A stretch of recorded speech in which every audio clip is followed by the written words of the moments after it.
welcome to this week's Exploring the Gospel of John.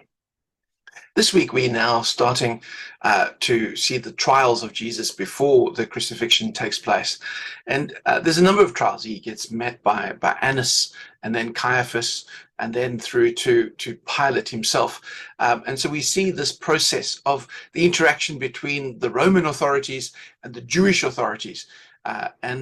In John's gospel, there's very much a clear sense in which the Jewish authorities have an end game. They know where they're heading towards, and in many ways they're going to get there, whether the Romans appreciate it or not. And so there's a lot of interplay of different powers here in terms of what's happening with Jesus. But in all of them, like we saw last time, Jesus isn't going meekly like a lamb. In all of this, Jesus is in control. There's a sense that Jesus knows his path. He knows the destiny that he's on. He knows the path that he's on towards crucifixion and what in fact is going to happen to him. In fact, even knows the type of death he's going to die. He's not going to die by stoning. He's going to die by the hands of the Roman authorities in terms of crucifixion. And so all of that is bound up now at the beginning of this process of the trials that he goes through, the trials between the Jewish authorities and the Romans. So let's listen together to that story. It's from John chapter 18 and then verses 19 through to 40. Meanwhile, the high priest questioned Jesus about his disciples and his teaching. "I've spoken openly to the world," Jesus replied. "I always taught in synagogues or at the temple, where all the Jews come together. I said nothing in secret. Why question me? Ask those who heard me. Surely they know what I said." When Jesus said this, one of the officials nearby slapped him in the face. "Is this the way you answer the high priest?" he demanded. "If I said something wrong," Jesus replied, "testify as to what is wrong. But if I spoke the truth, why did you strike me?" Then Annas sent him bound to Caiaphas, the high priest. Meanwhile, Simon Peter was standing there warming himself. So they asked him, "Aren't you one of his disciples too? Are you?" He denied it, saying, "I'm not." One of the high priest's servants, a relative of the man whose ear Peter had cut off, challenged him, "Didn't I see you with him in the garden?" Again, Peter denied it. And at that moment, a cock began to crow. Then the Jewish leaders took Jesus from Caiaphas to the palace of the Roman governor. By now it was early morning, and to avoid ceremonial uncleanness, they did not enter the palace because they wanted to be able to eat the Passover. So Pilate came out to them and asked, "What charges are you bringing against this man?" "If he were not a criminal," they replied, "we would not have handed him over to you." Pilate said, "Take him yourselves and judge him by your own law." "But we have no right to execute anyone," they objected. This took place to fulfill what Jesus had said about the kind of death he was going to die. Pilate then went back inside the palace, summoned Jesus and asked him, "Are you the king of the Jews?" "Is that your own idea?" Jesus asked. "Or did others talk to you about me?" "Am I a Jew?" Pilate replied. "Your own people and chief priests handed you over to me. What is it that you have done?" Jesus said, "My kingdom is not of this world.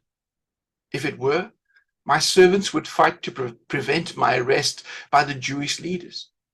But now my kingdom is from another place." "You are a king then," said Pilate. Jesus answered, "You say that I am a king. In fact, the reason I was born and came into the world is to testify to the truth. Everyone on the side of truth listens to me." "What is truth?" retorted Pilate. With this he went out again to the Jews gathered there and said, "I find no basis for a charge against him. But it is your custom for me to release to you one prisoner at the time of the Passover. Do you want me to release the king of the Jews?" They shouted back, "No, not him." Give us Barabbas. Now, Barabbas had taken part in an uprising. In this short section, you can see that there's a number of players. You've got Annas, you've got Caiaphas, you've got Pilate, and then, of course, kind of wedged in between the story is the betrayal of Peter, the second and the third betrayal. And of course, you may remember, if we go all the way back into the upper room, Jesus had said that this was going to happen, that in fact he was going to betray him. And of course, the cock crowing is the symbol of that, or the sign of that betrayal. It's very interesting, though, that this particular passage has got so much of that pathos and the connections, and much of it is only in John's gospel. A lot of the framework might be in all of them, but there's so much of the detail that's here specific to John's gospel. So let's think about it. Let's reflect on this passage, and then come back and share some of that reflection with each other.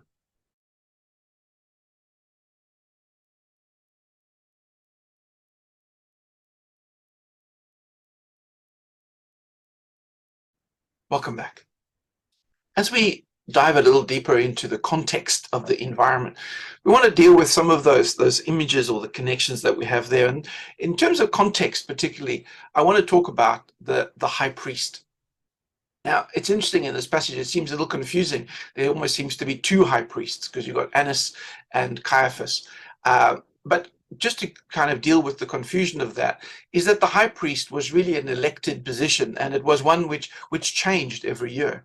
And in fact, we think that in the period that Jesus was headed over to be crucified, that Annas and Caiaphas had actually taken turns at being high priest.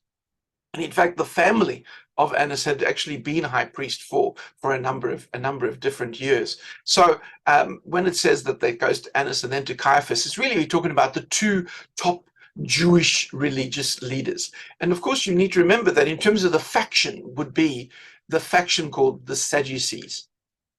The Sadducees, of course, remember, were the ones who ran the temple. And so the high priest is part of that framework. Now, this is very important, that in fact the first trial, so to speak, the first time that Jesus is handed over and in fact in John's gospel, you'll notice that there's almost there's no case. They don't even bring any witnesses or anybody there. They just say, look, this guy's a criminal and he needs to be killed. But the reality of it is that when you come to terms with this particular passage, it's very much a case of the high priesthood, the temple Judaism, the Sadducees that are standing up against Jesus. They're the ones with the authority to do that, to actually have a trial, to see that this person is not part of he's a heretic. He's not actually living out the temple Judaism.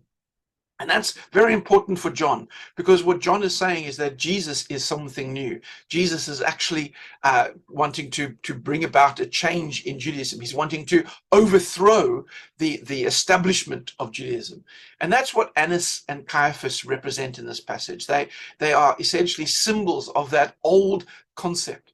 Notice how it begins in the passage, that he says that he started questioning about his disciples and his teaching. And Jesus then responds by saying, but look, I didn't do anything in secret.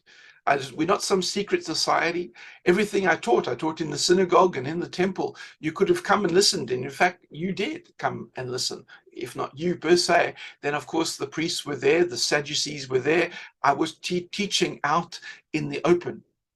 And of course, this really brings a lie to their perspective, is that notice that in John's gospel, there's no false witnesses. There's nobody coming to present arguments against Jesus or against whatever it was. Is that all they want to do is to get rid of this guy who wants to transform, who wants to overthrow their particular theological position. In many ways, it sounds very familiar for those of us who've studied the Reformation of the Christian church. Of course, it happens in a very similar way, that a lot of the people who wanted to come and bring about a transformation of Christianity, something very similar to Jesus actually happens in people like Jan Hus who gets martyred for this reality. Not to mention the number of Catholics who kill Protestants and Protestants who kill Catholics during that Reformation period. I mean, even people like Martin Luther only escape because he actually has friends that escape him from actually the same, essentially the same process that happens to Jesus here. And so we can see that history repeats itself in terms of that concept of Reformation. And I think that's such an important aspect to understand for what John's wanting to tell us, is that the church needs to constantly be reforming. It needs to be constantly on the move. It needs to be constantly saying, what is Jesus telling us? What is the word telling us? What is the Holy Spirit telling us that we need to be changing and renewing in terms of our lives? Because otherwise we become like the Sadducees, who want to maintain their authority, who want to maintain their structure and their rituals and their process. Sometimes, of course, at the detriment of people actually being able to connect with God. The second image, other than the priesthood, is here about being clean versus unclean. And seems to be such a hypocrisy. There's such a hypocrisy in the Sadducees, where on one hand, they're now taking this man and for no real reason, for trumped up charges, actually handing him over to be killed. But at the same time, they don't want to go into the praetorium. They don't want to go into the palace of Pilate, because they'll become unclean. I love the hypocrisy of that, because it just shows that they've got they're so caught up in their rituals, they're so caught up in their rules and regulations, that in fact they can even, that they on one hand maintaining all these rules, and on the other hand giving an innocent man and calling him a traitor and needs to be killed by the Romans. Of course, the concept of unclean here is that if they go into a Gentile environment, the Gentile palaces, of course, are unclean. And as such, they would then become unclean themselves. And it's interesting that this is Passover. And Passover is a very different festival in some ways to some of the others, because, of course, remember that Passover is a family festival. It's one that actually happens in people's homes. And those men who've now handed over, like Annas and Caiaphas, who handing over Jesus to be killed by the Romans, actually would at that same time be sitting down with their families to actually then preside over the Passover meal with their families. And of course, if they were unclean, they wouldn't be able to do that. And so I find that so poignant in terms of the process. Of course, what it also does is it places the story squarely into the feast of the Passover. And that's so important for us to understand, that this is a Passover environment. That's where the Jesus was handed over. Jesus was handed over to be crucified at Passover. He becomes very much a symbol of the Passover lamb, who then comes not to take away the sin of the world, but to come and to give life, that the angel of death would pass over their houses. And so I think that there's the interplay of those two things, the being clean and unclean. And it's interesting that they don't want to be unclean, and yet they're prepared to do something which is fundamentally flawed, fundamentally wrong. But in fact, they won't become unclean from it. They would still be able to, with a clear conscience, be able to do what they need to do. Kind of reminds me of maybe some of the German soldiers during the Second World War. Those soldiers who presided over the death camps, killing thousands and thousands of Jews and gypsies and disabled people and so on. That in fact at night they could then go home and go and have dinner with their families and eat together with their families. And yet there doesn't seem to be any problem. Isn't it so often that sometimes we fool ourselves? We say to ourselves that what I'm doing is right, and therefore it's okay, it makes it clean. And yet what we're doing sometimes is absolutely wrong. It might not be against our framework. It might not be against our ritual. It might not be something that stops us from connecting with our families. And yet it's something that is fundamentally wrong. Let's think about the context for a while. Let's think about what does it mean for the fact that Jesus has come to transform the establishment, to overthrow kind of what is the ritual and the framework that it is. Where, in what ways are we still holding on so tightly to our understanding of church that we don't allow God to keep reforming us? And then in what ways do we actually act just like these Sadducees, where we actually then point the finger at what other people's sin is, without realizing that in fact what we're doing is wrong as well? Let's think about some of those together.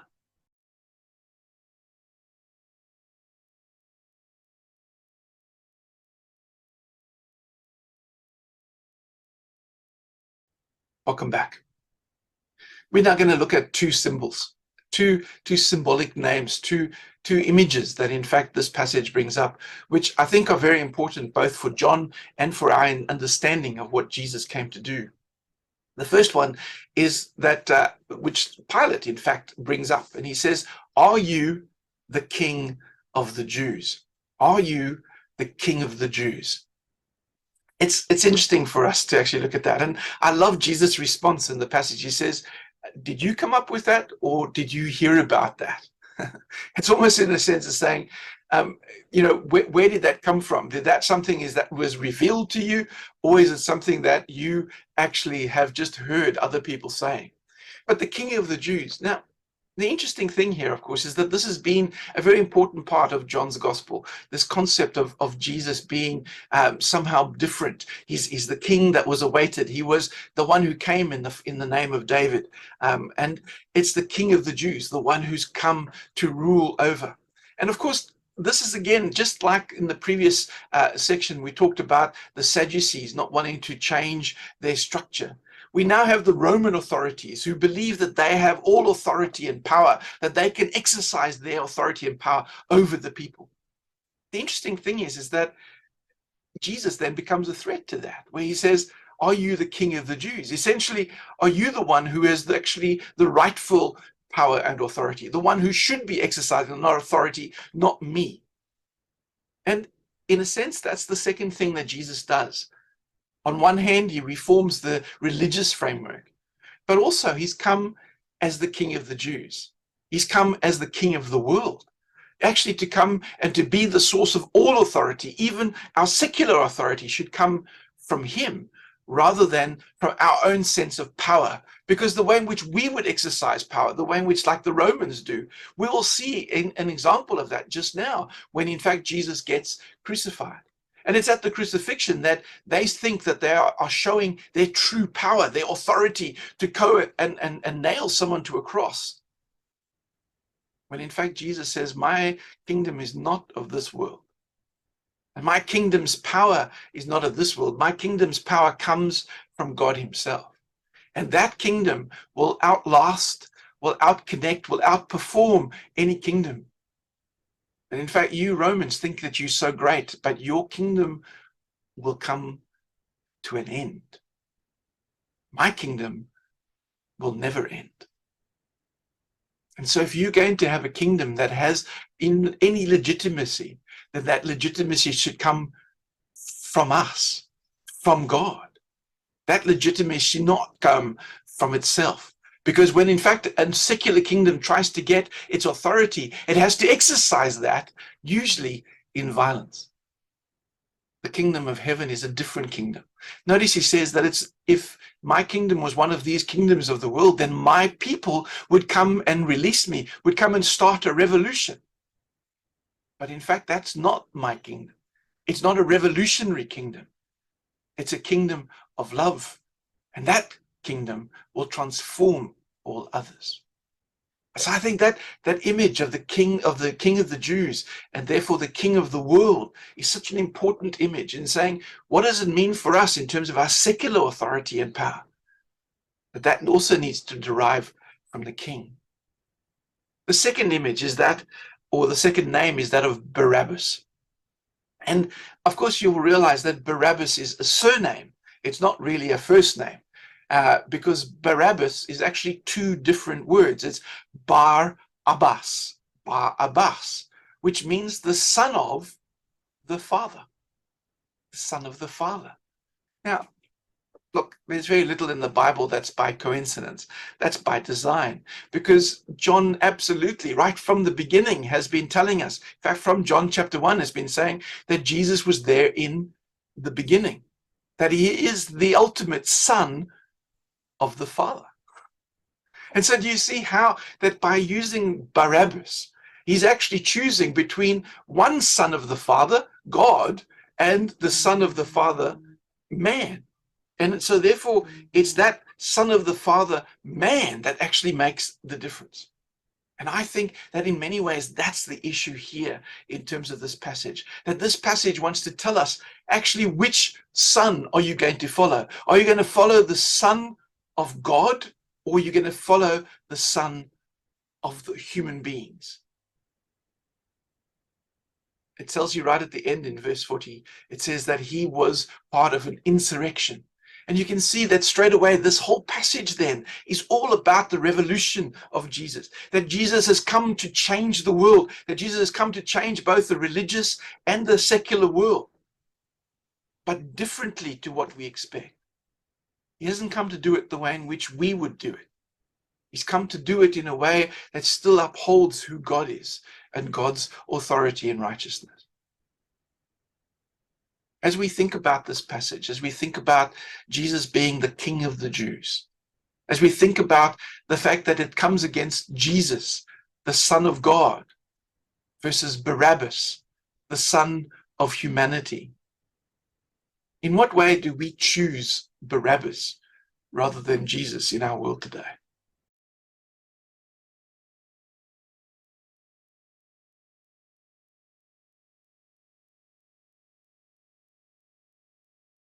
Welcome back. In our final section for this week, we're going to dive a little deeper. And the two things I want to dive into, the first one is Simon Peter's betrayal. You'll notice that it's the second and the third betrayal. And the one thing that John tells us, that in fact the other Gospels don't tell us, is that the third betrayal is in fact a relative of the person whose ears was cut off by Peter. Of course, remember that guy's name was Malchus. And Peter then cuts off his ear. And so, look, but that happened in the garden. It was dark, so people might not have got a full look at Peter at the time. And so the reality of it is that it's an interesting addition to what John gives us, almost as if there's a reason for his betrayal. So it's not just the case I don't know him, but it's a case now of actually being potentially up for charges. Because if he said, yes, I am that guy, he would then be liable to now be charged for cutting off Malchus's ear. And it's interesting that in John's gospel, there's no restoration of the ear as there is in some of the other gospels. Now, did that happen or not? It's not relevant. But for John, there's a sense in which when the authorities come to us, when the secular authorities, when the religious authorities come, we can either be Jesus who says, you say that I am, or we can be like Peter who says, I'm not him. That's not me. I don't know him. And boy, how many of us have fallen in that reality? Are we in a certain place, a certain environment, which maybe isn't kind of our normal space in the church? Might be in a pub or in some secular space. And someone says to you, aren't you a Christian? And then it goes through our heads by saying, no, I'm not. Or we change the subject because we're afraid that we might be persecuted for making that decision. It might lead us into a conversation that we don't want to have. In fact, one that we think we might actually end up in a different place for. I think that this passage wants to use Peter as an example for us of the times when, in fact, it's overwhelming within the environment of the world, the secular authority, and even the religious authority. That can be an overwhelming place. It can be a place where it's difficult sometimes to stand for the things that you really believe. I'm reminded of that hymn, Stand Up stand up for Jesus. It's actually not that difficult to stand up for Jesus when we're in church. It's different when, in fact, you're standing in the courtyard in a hostile environment. When, in fact, to stand up for Jesus might mean that you're charged, might mean that, in fact, you're going to get into trouble with the authorities. And so when the cock crows here, notice that John doesn't make Jesus turn around and look at Peter. He doesn't even make Peter run out in crying. It's just the cock crows. And the cock that's crowing here, of course, just signaling a new day. It signals a new day. And it's that signaling of a new day that we need to get hold of, because in a sense, this was the night. This was the time when the power of the world was in the ascendancy. And Peter, unfortunately, didn't stand for Jesus. But we thank God that, in fact, John doesn't stop there. But of course, later on in John's gospel, we'll see the restoration of Peter when Jesus comes to him and asks him, "Do you love me?" And effectively, it changes then the perspective of "Do you love me?" to "Will you love me even in the times when it's hard and when power of this world is in authority? Will you then still feed my sheep even then?" The second image, in going deeper, is this concept of truth. Of truth. And notice that in this passage, the word truth comes out a number of times. It's used by Jesus particularly, but then also by Pilate. And in many ways, Pilate kind of throws it out, very much like what we would do today, actually. It's a very much a world in which we live in today that would ask the same question that Pilate asked. What is truth? What is truth? In a world where everything seems to be relative, in a world where it's kind of like no one can know the truth, where everybody's always questioning everything, where there seems to be a question about everything. What is truth? I think that question resonates through our society today. That what is the truth that we can believe in? What is the truth that we can hold on to? And it's interesting where Jesus says here, he says that those who believe in me know the truth. And you see, I think that in many ways what Jesus is saying is that truth isn't a collection of facts, but rather that truth is based in the relationship that we may have with him. It's in our relationship with Jesus that we find the truth. In a sense, what he's saying is that truth is not so much as something that is known as much as something which is experienced. That we experience the truth of Christ's connection with us. As we close this study together, I'd like us to think about those things. On the one hand, to ask ourselves, in which ways do we betray Jesus in the midst of the powers of this world? In what ways are the things that we do or say or act actually betray that we're afraid of our secular power and so therefore don't stand for the things of Jesus? And then on the other, what is the truth that we hold on to? How do we experience the truth of Christ? And if we had to answer the question that Pilate asked, what is truth? What would we say?